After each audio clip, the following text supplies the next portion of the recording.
Next step ਦੇ ਵਿੱਚ ਇਹਨੂੰ ਸਿਰਫ ਹੁਣ ਸਿੰਪਲੀਫਾਈ ਕਰਦੇ ਚਲੋ। ठीक है, अपने को वैल्यू ਜਿਹੜੀ ਬਣਨੀ ਆ ਇਹ ਸਾਰੇ ਦੀ ਸਾਰੀ ਵੈल्यू पोटेंशियल एट c आ गया ਤੇ ਇਹਨੂੰ ਪੁੱਤ ਸੋਲਵ ਕਰ ਲਈਏ ਤਾਂ ਆਪਣੇ ਕੋਲ ਐਸ ਸੱਚ ਕੀ ਹੋਏਗਾ, ਇੱਕ ਰੂਟ m1 ਚੋਂ ਕੈਨਸਲ ਆਊਟ ਕਰ ਲਓ, एक ਇਹਦੇ ਚੋਂ ਰੂਟ m1 ਕੈਨਸਲ ਆਊਟ ਕਰਕੇ ਤੇ ਰੂਟ m1 ਨਾਲ ਅੰਦਰ ਮਲਟੀਪਲਾਈ ਕਰ ਲਓ। ਆਪਾਂ ਦੋ ਸਟੈਪ ਇਕੱਠੇ ਪਰਫਾਰਮ ਕਰ ਰਹੇ, ਇੱਕ ਰੂਟ m1 ਚੋਂ ਕੈਨਸਲ ਹੋ ਜਾਣਾ, r ਇਹਨਾਂ ਦੋਨਾਂ ਚੋਂ ਬਾਹਰ ਕੱਢ ਕੇ ਰੱਖ ਦੋ ਪਹਿਲੇ, रूट m1 चो कैंसिल हो गए, रूट m1 नु मल्टीप्लाई m1 बन जाएगा plus root m1 into m2, ठीक है। आप मेरे को टर्म बन जानी प्लस ऐसे वे ना एचो रूट m2 कैंसिल हो जाना तो रूट m2 ना अंदर मल्टीप्लाई अपने को टर्म आ जाएगी root m1 m2 plus m2, ठीक है। अब मेरे को सेकंड टर्म बन जाएगी, एनी टर्म क्लियर है पहले हम ऑलमोस्ट अपना खत्म है न्यूमेरिकल। Yes sir. ये एक तो BC कर दिए तो BC की value -g/r into m1 plus m2 plus 2 root m1 m2 आ अपने को वैल्यू जड़ी ऐसे सॉल्व करके आ जानी। अपना फाइनल जो है रिजल्ट बनाने क्या सी, क्या एक क्लियर है सारे स्टेप्स से? Yes sir. ਹੁਣ ਪੂਰੇ ਨੂਮੈਰੀਕਲ ਚ ਸਿਰਫ ਦੋ ਸਟੈਪ ਆ ਬੇਟਾ ਜਿਹੜੇ ਤੁਹਾਡੇ ਧਿਆਨ ਨਾਲ ਸਮਝਣ ਵਾਲੇ ਸੀਗੇ, ਬਾਕੀ ਸਿਰਫ ਮੈਥਮੈਟੀਕਲ ਕੈਲਕੂਲੇਸ਼ਨ ਹੈ। ਨੰਬਰ 1 ਆਪਣੇ ਕੁਐਸਚਨ ਦੀ ਸਟੇਟਮੈਂਟ ਦੇ ਅਕੋਰਡਿੰਗਲੀ ਨੇ ਆਪਾਂ ਨੂੰ ਕਿਹਾ ਸੀ ਕਿ ਵੀ ਉਸ C ਪੁਆਇੰਟ ਦੇ ਜਿੱਥੇ ਇੰਟੈਂਸਿਟੀ 0 ਹੋਏਗੀ, ਉਸ ਥਾਂ ਤੇ ਪੋਟੈਂਸ਼ੀਅਲ ਦੀ ਵੈਲਿਊ ਪ੍ਰੂਵ ਕਰੋ, ਇੰਨੀ ਆਣੀ ਆ।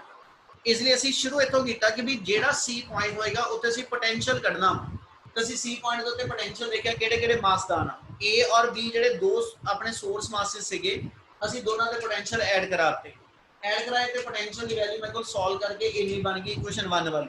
ਜਿਹੜੀ ਉਹਨੇ ਪ੍ਰੂਵ ਕਰਨ ਨੂੰ ਕਹੀ ਆਪਾਂ ਉਹਨਾਂ ਕੰਪੇਅਰ ਕਰ ਲਿਆ, ਕੰਪੈਰੀਜ਼ਨ ਚ ਮੈਨੂੰ ਇਹ ਮਿਲਿਆ ਕਿ ਵੀ ਇੱਥੇ x ਮੇਰਾ ਅਨਨੋਨ ਵੇਰੀਏਬਲ ਚੱਲਦਾ ਪਿਆ ਤੇ ਇਹਨੂੰ ਨੋਨ ਵੇਰੀਏਬਲ ਚ ਕਨਵਰਟ ਕਰਨਾ, ਤੇ ਅਨਨੋਨ ਨੂੰ ਨੋਨ ਚ ਕਨਵਰਟ ਕਰਨ ਲਈ ਉਹਨੇ ਕੁਐਸਚਨ ਚ ਆਪਾਂ ਨੂੰ ਕਹਿਤਾ ਕਿ ਉਸ C ਪੁਆਇੰਟ ਤੇ ਇੰਟੈਂਸਿਟੀ 0 ਹੋਏਗੀ। ये सेकंड कंडीशन है जी दिमाग च आनी चाहिए। तो फिर इंटेंसिटी 0 का मतलब है C पॉइंट ते दो इंटेंसिटी इक्वेट कर दे, इक्वेट करके इस वे ना सिंपलीफाई करते चलो कि भी ये x ते r माइनस x आ दो वेरिएबल की मेरी वैल्यू बन जाए। सिर्फ आप वही पूरे स्टेप के अंदर वैल्यूज बनाई बना के मुड़ के इसे इक्वेशन 1 च पुट अप कर लिया ते फाइनल अपना जो पोटेंशियल आ वो नॉन वेरिएबल च कन्वर्ट हो जाएगा। क्या न्यूमेरिकल क्लियर है?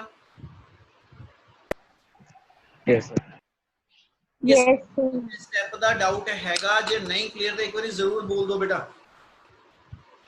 कोई स्टेप केड़ा असी क्यों कीता, जो च किसी स्टेप च भी है डाउट तो बोलो एक बारी। Is it clear to all? क्या सारे नु समझ लग गया? Yes sir. Yes sir. सारे नु क्लियर है? चलिए कंटिन्यू करिए जी फिर। अच्छा हिमांशु, इंदर क्लियर है सारे नु? Yes sir. Karan, Karan, Jiya, Jasmine? हाँ जी सर। Yes sir. चलो ओके जी। नेक्स्ट न्यूमेरिकल दी स्टेटमेंट पढ़ो, मैं उधर दी फोटो क्लिक करना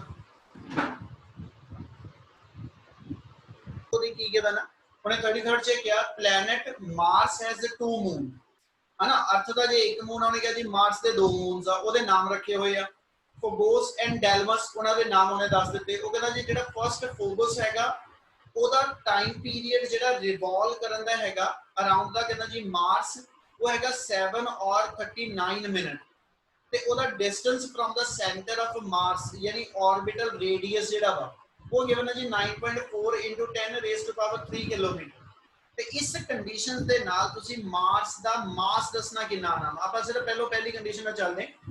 ਆਪਣੇ ਕੁਐਸਚਨ ਜਿਹਨੇ ਆ ਕਿਹਾ ਵਾ ਕਿ ਐਸਾ ਤੁਹਾਡੇ ਕੋਲ ਮਾਰਸ ਗਿਵਨ ਆ, ਠੀਕ ਹੈ। ਮਾਰਸ ਦਾ ਆਪਣਾ ਰੇਡੀਅਸ ਹੋਏਗਾ ਕੁਝ ਨੰਬਰ 1 ਇਧਰ, ਤੇ ਜਿੱਥੇ ਇਹਦੇ ਵਿੱਚ ਕਹਿੰਦਾ ਜੀ ਐਸਚ ਫੋਬੋਸ ਮੂਵ ਕਰਦਾ ਪਿਆ, ਜਿਹੜੇ ਵੀ ਆ ਮੇਰੇ ਕੋਲ ਐਸਚ ਪੋਜੀਸ਼ਨ ਤੇ ਮੂਵ ਕਰਦਾ ਪਿਆ, ਇਹਦਾ ऑर्बिटल रेडियस यानी आ स्मॉल r ਦੀ ਵੈਲਿਊ ये अपने क्वेश्चन से गिवन है 9.4 × 10⁻³ किलोमीटर, ठीक है। और उस तो बाद इधर रिवॉल्व करन दा टाइम पीरियड गिवन है टाइम पीरियड की वैल्यू गिवन अपने को 7 और 39 मिनट्स। क्या एनी कंडीशन क्लियर कर लो? Yes, sir. Sir. ਉਹਨੇ ਹੁਣ ਪੁੱਛਿਆ ਆਪਾਂ ਨੂੰ ਪਤਾ ਇਹ ਹੈ ਕਿ ਵੀ ਕਹਿੰਦਾ ਜੀ ਮਾਰਸ ਦਾ ਮਾਸ ਦੱਸੋ ਕਿੰਨਾ ਹੋਏਗਾ, ਯਾਨੀ ਜੇ ਪਲੈਨਟ ਦਾ ਮਾਸ ਮੇਰੇ ਕੋਲ m ਕੰਸੀਡਰ ਕਰੀਏ ਹਨਾ, ਤਾਂ ਕਹਿੰਦਾ ਜੀ ਆ m ਕੈਲਕੂਲੇਟ ਕਰਨਾ, ਆਪਣੇ ਕੋਲ orbital radius 9.4 10 raise to power 3 kilometre given ਆ। ਹੁਣ ਸਿਰ ਮੈਨੂੰ ਇਹ ਦੱਸੋ ਕਿ ਕਿਹੜੀ ਕੰਡੀਸ਼ਨ ਸੋਚੀਏ ਜਿੰਨਾ ਆਪਾਂ ਮਾਸ ਆਫ ਮਾਰਸ ਕੱਢ ਸਕੀਏ। बोलोगे कोई है ना?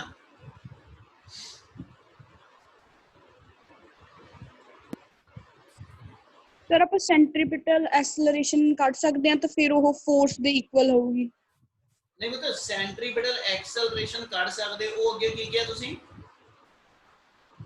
ਉਹ ਜਿਹੜੀ ਗ੍ਰੈਵਿਟੇਸ਼ਨਲ ਫੋਰਸ ਹੋਊਗੀ ਉਹਦੇ ਇਕੁਅਲ ਹੋਊਗੀ। ਇਸ ਨੂੰ ਰੈਕਟੀਫਾਈ ਕਰ ਰਿਹਾ ਤੇਰੀ, ਸੈਂਟਰੀਪੀਟਲ ਐਕਸਲਰੇਸ਼ਨ ਨਹੀਂ, ਸੈਂਟਰੀਪੀਟਲ ਫੋਰਸ ਜਿਹੜੀ ਹੋਏਗੀ ਜੇ ਮੂਨ ਉਹਦੇ ਅਰਾਊਂਡ ਮੂਵ ਕਰਦਾ ਪਿਆ, ਇਹੀ ਇੱਕ ਕਨਸੈਪਟ ਯਾਦ ਆਣਾ ਚਾਹੀਦਾ ਜੇ ਇਸ ਨੂਮੈਰੀਕਲ ਨੂੰ ਅਟੈਂਪਟ ਲੈਣੀ ਹੈ ਤੇ, ਕਿ ਜਿਹੜੀ ਬਾਡੀ ਨੇ ਰਿਵੋਲਵ ਕਰਨਾ, ਸਾਨੂੰ ਪਤਾ ਕਿ ਕਿਸੇ ਵੀ ਬਾਡੀ ਜਿਹਨੇ ਰਿਵੋਲਵ ਕਰਨਾ ਉਹਨੂੰ ਸੈਂਟਰੀਪੀਟਲ ਫੋਰਸ ਰਿਕੁਆਇਰਡ ਹੁੰਦੀ ਹੈ, ਤੇ ਸੈਂਟਰੀਪੀਟਲ ਫੋਰਸ ਪ੍ਰੋਵਾਈਡ ਕੌਣ ਕਰਦਾ? ਅਸੀਂ ਕਹਿੰਦੇ ਜਿਹਦੇ ਅਰਾਊਂਡ ਬਾਡੀ ਘੁੰਮਦੀ ਆ ਉਹਨੇ ਦੇਣੀ ਆ ਸੈਂਟਰੀਪੀਟਲ ਫੋਰਸ। ਮੈਂ ਐਗਜ਼ਾਮਪਲ ਇਹਦੀ ਕਈ ਵਾਰੀ ਕੋਟ ਕੀਤੀ ਕਿ ਜੇ ਇਲੈਕਟ੍ਰੋਨ ਅਰਾਊਂਡ ਦਾ ਨਿਊਕਲੀਅਸ ਮੂਵ ਕਰਦਾ, ਇਲੈਕਟ੍ਰੋਨ ਨੂੰ ਸੈਂਟਰੀਪੀਟਲ ਫੋਰਸ ਚਾਹੀਦੀ ਆ, ਤੇ ਜਿਹੜੀ ਨਿਊਕਲੀਅਸ ਤੇ ਇਲੈਕਟ੍ਰੋਨ ਦੇ ਵਿੱਚ ਇਲੈਕਟ੍ਰੋਸਟੈਟਿਕ ਫੋਰਸ ਆਫ ਅਟਰੈਕਸ਼ਨ ਹੁੰਦੀ ਆ, ਉਹ ਉਹਨੂੰ ਨਿਊਕਲੀਅਸ ਨੇ ਇਲੈਕਟ੍ਰੋਨ ਨੂੰ ਸੈਂਟਰੀਪੀਟਲ ਫੋਰਸ ਦੇਣੀ ਆ। ਇਲੈਕਟ੍ਰੋਨ ਨੂੰ ਚਾਹੀਦੀ ਆ, ਨਿਊਕਲੀਅਸ ਨੇ ਆਪਣੀ ਫੋਰਸ ਨਾ ਦੇਣੀ ਆ। ਹੁਣ ਜੇ ਮੂਨ ਉਹਦੇ ਅਰਾਊਂਡ ਮੂਵ ਕਰਦਾ ਪਿਆ ਮਾਰਸ ਦੇ, ਤੇ ਇਹਦਾ ਮਤਲਬ ਮੂਨ ਨੂੰ ਸੈਂਟਰੀਪੀਟਲ ਫੋਰਸ ਚਾਹੀਦੀ ਹੈ, ਤੇ ਐਸ ਸੱਚ ਮਾਰਸ ਨੇ ਆਪਣੀ ਗ੍ਰੈਵਿਟੇਸ਼ਨਲ ਫੋਰਸ ਨਾਲ ਉਹਨੂੰ ਸੈਂਟਰੀਪੀਟਲ ਫੋਰਸ ਦੇਣੀ ਆ। ਕਿ ਆ ਗੱਲ ਸਾਰਿਆਂ ਨੂੰ ਸਮਝ ਲੱਗੀ?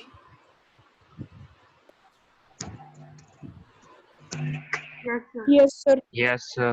ਇਸੇ ਕੋਲ ਤੇ ਕੰਡੀਸ਼ਨ ਆਪਣਾ ਨੂਮੈਰੀਕਲ Yes, sir. ਆਪਾਂ ਇਹਨੂੰ ਜੇ ਸ਼ੁਰੂ ਕਰੀਏ ਤਾਂ ਆਪਾਂ ਇਦਾਂ ਲਿਖਾਂਗੇ, we know that centripetal force, ਹੁਣ ਇਹਦੇ ਨਾਲ ਵਰਡ ਲਿਖਣ ਦੀ ਲੋੜ ਨਹੀਂ, ਪਰ ਦਿਮਾਗ 'ਚ ਚੀਜ਼ਾਂ ਆਣੀਆਂ ਚਾਹੀਦੀਆਂ। Centripetal force required by the moon, ਠੀਕ ਹੈ, it should be equal to gravitational force exerted by the Mars, ਹਨਾ। ਸੈਂਟਰੀਪੀਟਲ ਫੋਰਸ ਦਾ ਫਾਰਮੂਲਾ ਹੁੰਦਾ mv²/r, ਸੈਂਟਰੀਪੀਟਲ ਫੋਰਸ ਦਾ ਫਾਰਮੂਲਾ ਹੁੰਦਾ mv²/r।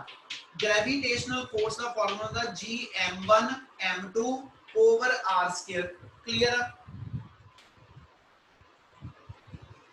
Yes, Yes. sir. ਯਾ Yes.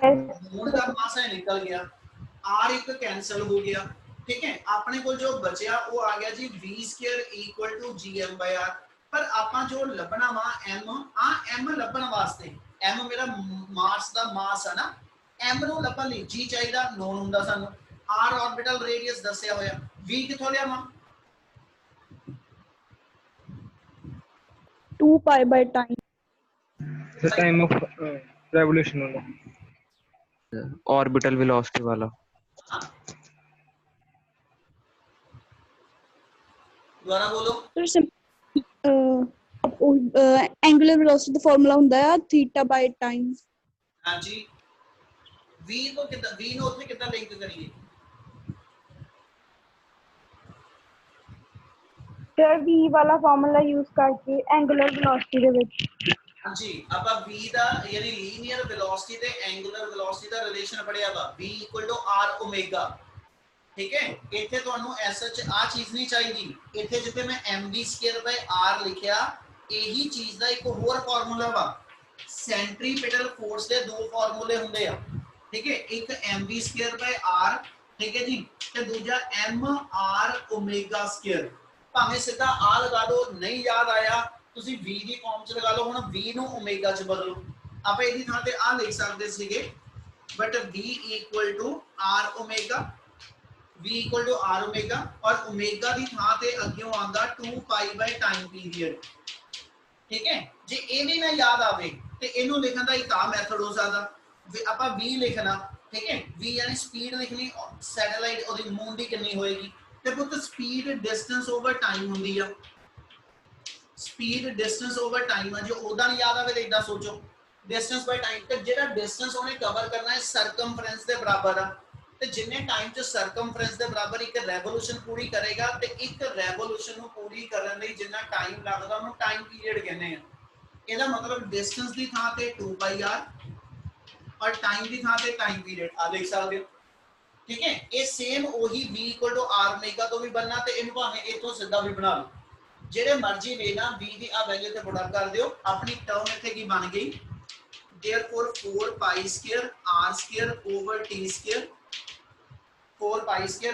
r² over t² equal to gm/r ਹੁਣ ਕਰੋ ਇਹਨੂੰ ਸੋल्व ਆਪਾਂ ਮਾਸ ਆਫ ਮਾਸ ਕੱਢਣਾ ਉਹਦਾ ਫਾਰਮੂਲਾ ਬਣਾ ਕੇ ਦੇਖੋ ਕੀ ਬਣਦਾ ਪਿਆ ਤੇ m आ जाएगा 4π² r³ over g into t² ਤੇ ਆ ਫਾਰਮੂਲੇ ਦੇ ਅੰਦਰ ਦੇਖੋ ਕਿ ਸਾਰੇ ਵੇਰੀਏਬਲ ਪੂਰੇ ਹੋ ਰਹੇ ऑर्बिटल रेडियस चाहिदा ਦਿੱਤਾ ਹੋਇਆ क्वेश्चन ਦੇ ਅੰਦਰ g ग्रेविटेशनल कांस्टेंट ਆ ਵੈਲਿਊ ਨੋਨ ਹੁੰਦੀ ਸਾਨੂੰ टाइम पीरियड ਸਾਨੂੰ और ਤੇ ਮਿੰਟ ਚ ਉਹਨੂੰ ਆਪਾਂ ਸਾਰੇ ਨੂੰ ਸੈਕਿੰਡ ਚ ਕਨਵਰਟ ਕਰ ਦਾਂਗੇ वैल्यू पुट अप कर दो मास ऑफ मास आ जाएगा क्लियर है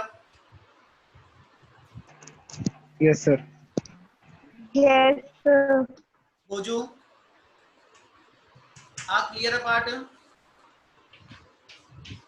यस सर चलो ਇਹਦਾ ਸੈਕਿੰਡ ਪਾਰਟ ਦੱਸਣ ਲੱਗਿਆ ਉਸ ਤੋਂ ਪਹਿਲੇ ਇੱਕ ਕੰਡੀਸ਼ਨ ਦੱਸਣ ਲੱਗਿਆ ਉਹਨੂੰ ਸੁਣਿਓ ਧਿਆਨ ਨਾਲ ਸਾਰੇ ਜਣੇ ਇੱਕ ਟੌਪਿਕ ਜਿਹੜਾ ਹੁਣ ਆਪਣਾ ਡਿਲੀਟ ਹੋ ਗਿਆ ਉਹ ਹੈਗਾ ਕੈਪਲਰਸ ਲਾਅ ਆਫ ਪਲੈਨੇਟਰੀ ਮੋਸ਼ਨ ਜਿਹੜੇ ਪਲੈਨਟ ਕਹਿੰਦਾ ਜੀ ਅਸੀਂ ਕਹਿੰਦੇ ਮੂਵ ਕਰਦੇ ਪਏ ਕੈਪਲਰ ਨੇ ਐਸ ਐਚ ਸਮਰਾਈਜ਼ ਕਰਕੇ ਜਿੰਨੀਆਂ ਡਿਫਰੈਂਟ ਪੁਰਾਣੀਆਂ ਥਿਉਰੀ ਸੀਗੀਆਂ ਉਹਨਾਂ ਸਾਰਿਆਂ ਨੂੰ ਸਮਰਾਈਜ਼ ਕਰਕੇ ਉਹਨੇ ਤਿੰਨ ਲਾਅ ਬਣਾਤੇ ਉਹਨੇ ਪਲੈਨਟ ਦੀ ਮੋਸ਼ਨ ਨੂੰ ਸਟੱਡੀ ਕਰਨ ਲਈ ਤਿੰਨ ਲਾਅ ਬਣਾ ਦਿੱਤੇ ਫਸਟ ਲਾਅ ਨੂੰ ਅਸੀਂ ਨਾਮ ਦਿੰਦੇ ਹਾਂ ਲਾਅ ਆਫ ਆਰਬਿਟ सिर्फ ओदी बेसिक नॉलेज रख लियो ठीक है law of orbit first law और ओदे अकॉर्डिंगली ਅਸੀਂ डिफाइन करदे every planet revolve around the sun in elliptical orbit every planet revolve around the sun in elliptical orbit with sun is to be taken at one of the major focus मैं पुत एक पहलो तिन्ने law दसांगा फिर ਆਪਾਂ numerical complete करने ਇਹਦੀ ਲੋੜ ਆਪਾਂ ਨੂੰ ਨੈਕਸਟ न्यूमेरिकल ਚ ਵੀ ਪੈਣੀ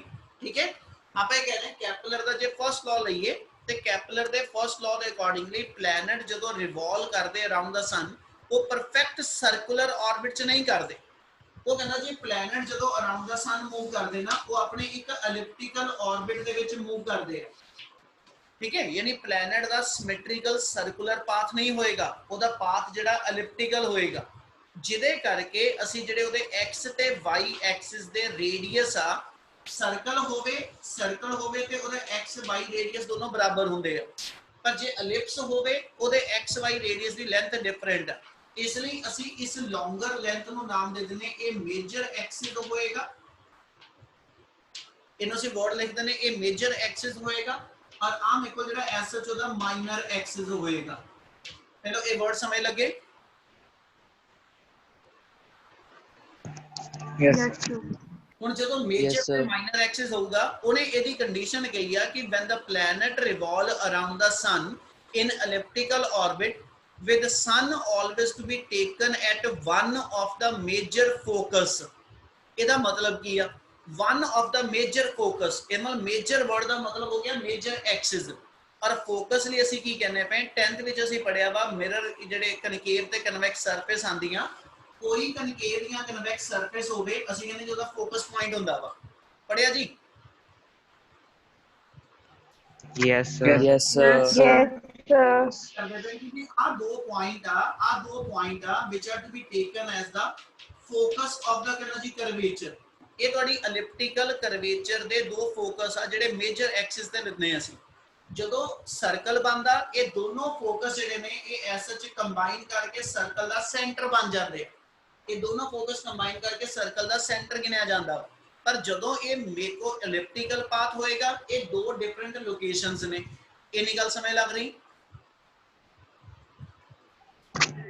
यस सर मैं स्टेटमेंट दोबारा बोलता हूं कि क्या every planet revolve around the sun in elliptical orbit with the sun is to be taken at one of the major focus मतलब ਜਦੋਂ ਪਲੈਨਟ ਸਨ ਦੇ ਅਰਾਊਂਡ ਮੂਵ ਕਰਦਾ ਪਿਆ ਉਹ ਇੱਕ ਐਲਿਪਟੀਕਲ ਆਰਬਿਟ ਚ ਮੂਵ ਕਰੇਗਾ ਔਰ ਉਸ ਵੇਲੇ ਸਨ ਦੀ ਲੋਕੇਸ਼ਨ ਤੁਸੀਂ ਦੋਨਾਂ ਵਿੱਚੋਂ ਕਿਸੇ ਇੱਕ ਫੋਕਸ ਤੇ ਗਿਣੋਗੇ ਯਾਨੀ ਆਮ ਇਕੁਅਲ ਐਸ ਐਚ ਮੰਨ ਲਓ ਸਨ ਦੀ ਲੋਕੇਸ਼ਨ ਤੇ ਪਲੈਨਟ ਮੇਰਾ ਮੂਵ ਕਰਦਾ ਪਿਆ ਇਸ ਵੇਲੇ ਆ ਪੁਆਇੰਟ ਤੇ ਆ, ਆ ਪੁਆਇੰਟ ਤੇ ਆ, ਆ ਪੁਆਇੰਟ ਤੇ ਆ, ਆ ਪੁਆਇੰਟ ਤੇ ਆ ਸਭ ਤੋਂ ਕਲੋਜ਼ੈਸਟ ਪੋਜੀਸ਼ਨ ਆਏਗੀ ਪਲੈਨਟ ਦੀ। ਆ ਸਭ ਤੋਂ ਕਲੋਜ਼ੈਸਟ ਪੋਜੀਸ਼ਨ ਆਏਗੀ ਪਲੈਨਟ ਦੀ ਜਦੋਂ सन ਦੇ ਸਭ ਤੋਂ ਨੀਅਰੈਸਟ ਆਏਗਾ, ਠੀਕ ਹੈ। ਪਰ ਆ ਸਭ ਤੋਂ ਫਾਰਦੈਸਟ ਪੋਜੀਸ਼ਨ ਆਏਗੀ, ਠੀਕ ਹੈ, ਜਦੋਂ सन ਤੋਂ ਜਿਹੜਾ ਵਾ ਪਲੈਨਟ ਜਿਹੜਾ ਵਾ ਉਹ ਮੈਕਸਿਮਮ ਡਿਸਟੈਂਸ ਤੇ ਜਾਏਗਾ। ਪਰ ਇਹ ਹਰ ਪਲੈਨਟ ਲਈ ਐਪਲੀਕੇਬਲ ਹੈ, ਬੇਸ਼ੱਕ ਉਹ ਮਾਰਸ ਹੈ ਤੇ ਬੇਸ਼ੱਕ ਉਹ ਮੇਰੇ ਕੋਲ ਅਰਥ ਹੈਗੀ ਆ। ਇੰਨੀ ਗੱਲ ਸਮਝ ਲੱਗ ਰਹੀ? ਯੈਸ ਇਹ ਜਿੰਨਾ ਦੱਸਦਾ ਪਿਆ ਇਹ ਐਸਐਚ ਕੈਪਲਰ ਦਾ ਫਰਸਟ ਲਾਅ ਆ, ਠੀਕ ਹੈ, ਜਿਹਨੇ ਨੇਚਰ ਆਫ ਪਾਥ ਦੱਸਿਆ, ਨੇਚਰ ਆਫ ਆਰਬਿਟ ਦੱਸਿਆ। ਸੈਕਿੰਡ ਲਾਅ ਨੇ ਫਿਰ ਅੱਗੇ ਆਪਾਂ ਨੇ ਇਹ ਦੱਸਿਆ ਕਿ when the planet revolve around the sun in elliptical orbit with the sun taken at the major focus, then velocity of the planet at the different position should be different। ਜਾਂ ਇਹਦੀ ਥਾਂ ਤੇ ਅਸੀਂ ਇੱਕ ਲਾਈਨ ਬੋਲਦੇ ਆ, ਕਹਿੰਦਾ ਜੀ aerial velocity of the planet always remains constant। मतलब equal area will be covered by the planet, equal area will be covered by the planet in equal interval of time। planet equal time ਚ equal area cover ਕਰਦਾ ਬੇਟਾ। ਇਹਦਾ ਮਤਲਬ ਆ planet ਦੀ linear velocity change ਹੁੰਦੀ ਰਹੇਗੀ, planet ਦੀ aerial velocity constant ਹੋਏਗੀ। ਦੋ ਵਰਡ ਬੋਲ ਰਹੇ ਆ, ਸਮਝਣ ਦੀ ਕੋਸ਼ਿਸ਼ ਕਰਿਓ ਕੀ ਕਹਿ ਰਿਹਾ। ਜਦੋਂ planet ਆ ਮੇਰੇ ਕੋਲ ਕਿਸੇ ਪੁਆਇੰਟ ਤੋਂ ਆ ਮੇਜਰ ਮਾਈਨਰ ਤੋਂ ਹਟਾ ਲਿਆ ਵਰਡ, ਜਦੋਂ planet ਆ A ਪੁਆਇੰਟ ਤੋਂ, ਠੀਕ ਹੈ, ਮੂਵ ਕਰਕੇ ਆ B ਪੁਆਇੰਟ ਤੱਕ ਜਾਂਦਾ, और जे A तो B तक जाते हो ਜਿਹੜਾ ਉਹਨੇ ਆ ਏਰੀਆ ਕਵਰ ਕਰਨਾ, ਜਿਹੜਾ ਪਲੈਨਟ ਨੇ ਏਰੀਆ ਕਵਰ ਕਰਨਾ, ਤੇ ਜੇ ਮੈਂ ਇੱਥੇ ਪਲੈਨਟ ਦੀਆਂ ਦੋ ਪੋਜੀਸ਼ਨ ਮਾਰਕ ਕਰ ਲਵਾਂ C ਤੇ D ਪੋਜੀਸ਼ਨ, ਪਰ ਇਹ ਕਹੀਏ ਜੀ ਜੇ ਆ 2 ਸੈਕਿੰਡ ਚ ਉਹਨੇ ਆ ਆਰਕ ਕਵਰ ਕੀਤੀ ਆ, ਜੇ 2 ਸੈਕਿੰਡ ਚ ਉਹਨੇ ਆਰਕ ਕਵਰ ਕੀਤੀ ਤੇ ਆ ਏਰੀਆ ASB ਆ ਏਰੀਆ ਉਹਨੇ ਕਵਰ ਕੀਤਾ ਵਾ। ਉਹ ਕਹਿੰਦਾ ਜਿੰਨਾ 2 ਸੈਕਿੰਡ ਚ ਆ ਏਰੀਆ ਕਵਰ ਹੋਏਗਾ, ਐਗਜ਼ੈਕਟਲੀ 2 ਸੈਕਿੰਡ ਦੇ ਅੰਦਰ ਪਲੈਨਟ ਨੇ ਆ ਏਰੀਆ ਕਵਰ ਕੀਤਾ, ਆ ਵੀ ਏਰੀਆ ਕਵਰ ਦੀ ਵੈਲਿਊ ਸੇਮ ਓਨੀ ਹੋਏਗੀ ਜਿੰਨਾ ਆ ਏਰੀਆ ਕਵਰ।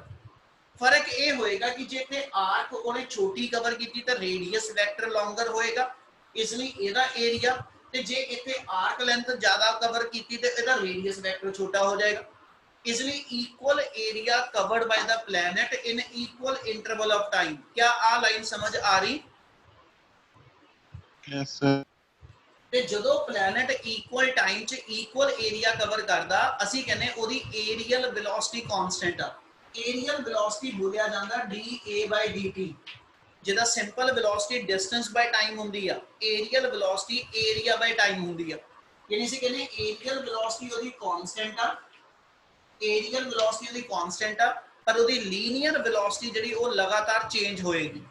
ठीक है, ਹੁਣ ਕਿੱਦਾਂ ਕਿੰਨਾ ਪਿਆ ਲੀਨੀਅਰ ਵੈਲੋਸਿਟੀ ਚੇਂਜ, ਇਹ ਚੀਜ਼ ਤੁਹਾਨੂੰ ਸਮਝਾਵਾਂਗਾ। ਉਸ ਤੋਂ ਬਿਨਾ ਆਪਣੀ ਆ ਸਾਰੀ ਚੀਜ਼ਾਂ ਕੰਪਲੀਟ ਨਹੀਂ ਹੋ ਪਾਣੀਆਂ। ਕੱਲ ਨੂੰ ਇਸੇ ਨੂੰ ਹਜੇ ਕੰਟੀਨਿਊ ਕਰਕੇ ਆਪਾਂ ਕੰਪਲੀਟ ਕਰਾਂਗੇ, ਜਸਟ ਥੋੜਾ ਜਿਹਾ ਹਿੰਟ ਲੈ ਲਓ। ਤੇ ਜਿਹੜਾ ਥਰਡ ਲਾਅ ਹੈਗਾ, ਸੈਕਿੰਡ ਲਾਅ ਦੀ ਗੱਲ ਕੱਲ ਕੰਟੀਨਿਊ ਕਰਾਂਗਾ ਹਜੇ। ਜਿਹੜਾ ਥਰਡ ਲਾਅ ਹੈਗਾ ਬੇਟਾ, ਥਰਡ ਲਾਅ 'ਚ ਅਸੀਂ ਡਿਫਾਈਨ ਕਰਦੇ ਹਾਂ ਡਿਫਰੈਂਟ ਪਲੈਨਟ ਵਾਸਤੇ ਕਿ ਜਿੰਨੇ ਵੀ ਡਿਫਰੈਂਟ ਪਲੈਨਟ ਦੇ when they move around the sun, all the planets should not complete its one revolution in equal interval of time। Shivam ji आज भेजांगा, मैं रिपीट कर रहा, जो डिफरेंट प्लैनेट मूव करते पे अराउंड द सन, वो कहता सारे प्लैनेट का जिहड़ा अपनी रेवोल्यूशन कंप्लीट करने का टाइम पीरियड अराउंड द सन होएगा वो सेम नहीं हैगा। अर्थ सन के अराउंड जो अपनी एक रेवोल्यूशन 365 डेज पूरी कर दी पई है, यानी 1 ईयर पूरी कर दी आ, ते दूजे प्लैनेट का जिहड़ा अर्थ और सन के इन बिटवीन ने उन्हों का टाइम पीरियड घट होएगा, वो अपनी एक रेवोल्यूशन जल्दी पूरी करूंगे। जेडे उस तो परे हो गए अर्थ तो उन्होंने कहना जी अपना टाइम पीरियड ज्यादा लेना। ਇਹਦਾ मतलब ਜਿਹੜਾ टाइम पीरियड का रिलेशन डिस्टेंस ना होएगा, ये उन्हें कैपलर ने थर्ड लॉ च दसिया। ठीक है, ये सारियां चीज़ां पुत इस वेले रोक रहे हैं।